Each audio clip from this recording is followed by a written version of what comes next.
إذا الشمس كبرت وإذا النجوم انكدرت وإذا الجبال سيرت وإذا الإشار عطلت وإذا الوحوش حشرت وإذا البحار سجرت.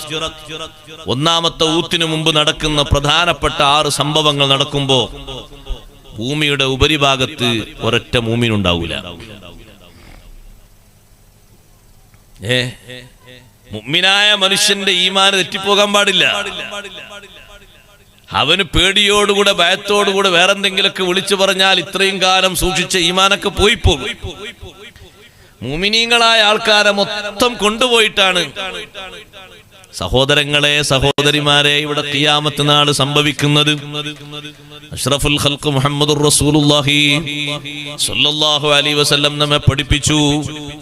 വലിയ വലിയ ലക്ഷണങ്ങളൊക്കെ ലോകത്ത് സംജാതമായി കഴിഞ്ഞാൽ അവസാനം യമനിൽ നിന്ന് നല്ലൊരു തണുത്ത കാറ്റ് വരും.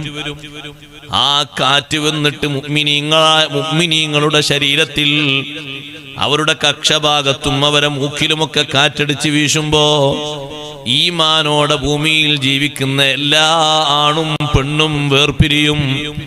എല്ലാവരും മരിച്ചു പിരിയും.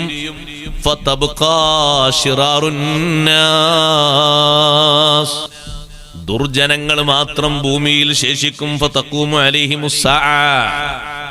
അവരിലാണ് ഇവിടെ ഖിയാമത്ത് നാൾ സംവിധാനിക്കുന്നത്, സംജാതമാകുന്നത്. ഈമാനുള്ള മനുഷ്യന്മാരൊക്കെ അല്ലാഹു ബഹുമാനത്തോടെ നേരത്തെ കൊണ്ടുപോയി.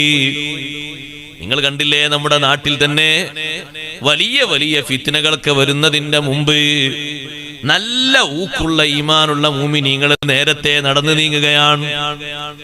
എത്ര ഫിത്നകൾ ലോകത്തിന്റെ വിവിധ ഭാഗങ്ങളിലുണ്ട് സഹോദരങ്ങളെ, സഹോദരിമാരെ. ഇന്ന് നടക്കുന്ന, നമ്മൾ കാണുന്ന, കേൾക്കുന്ന ഫിത്നകൾ കാണാനോ കേൾക്കാനോ നമ്മുടെ പൂർവീകരായ ഉപ്പാപ്പമാര്, ഉലമാക്കൾ, സാദാത്തുക്കൾ, ഉമറാക്കൾ പലരും ഇല്ല. ഉമ്മാമ്മമാര് നിറഞ്ഞ ഈമാനോടെ നടന്നിരുന്ന പലരും ഇല്ല. എന്തേ കാരണം? അവർക്ക് നൽകിയ അർഹമായ പരിഗണന വെച്ച് അല്ലാഹു നേരത്തെ വിളിച്ചു. വലിയ വലിയ ഫിത്നകൾക്കൊന്നും സാക്ഷിയായി നിൽക്കാതെ, ആ രംഗങ്ങളിലൊന്നും അവർക്ക് ഈമാനികമായി മാറ്റം സംഭവിക്കാതെ നേരത്തെ അല്ലാഹു ജല്ല ജലാലുഹു അവരെ വിളിച്ചു.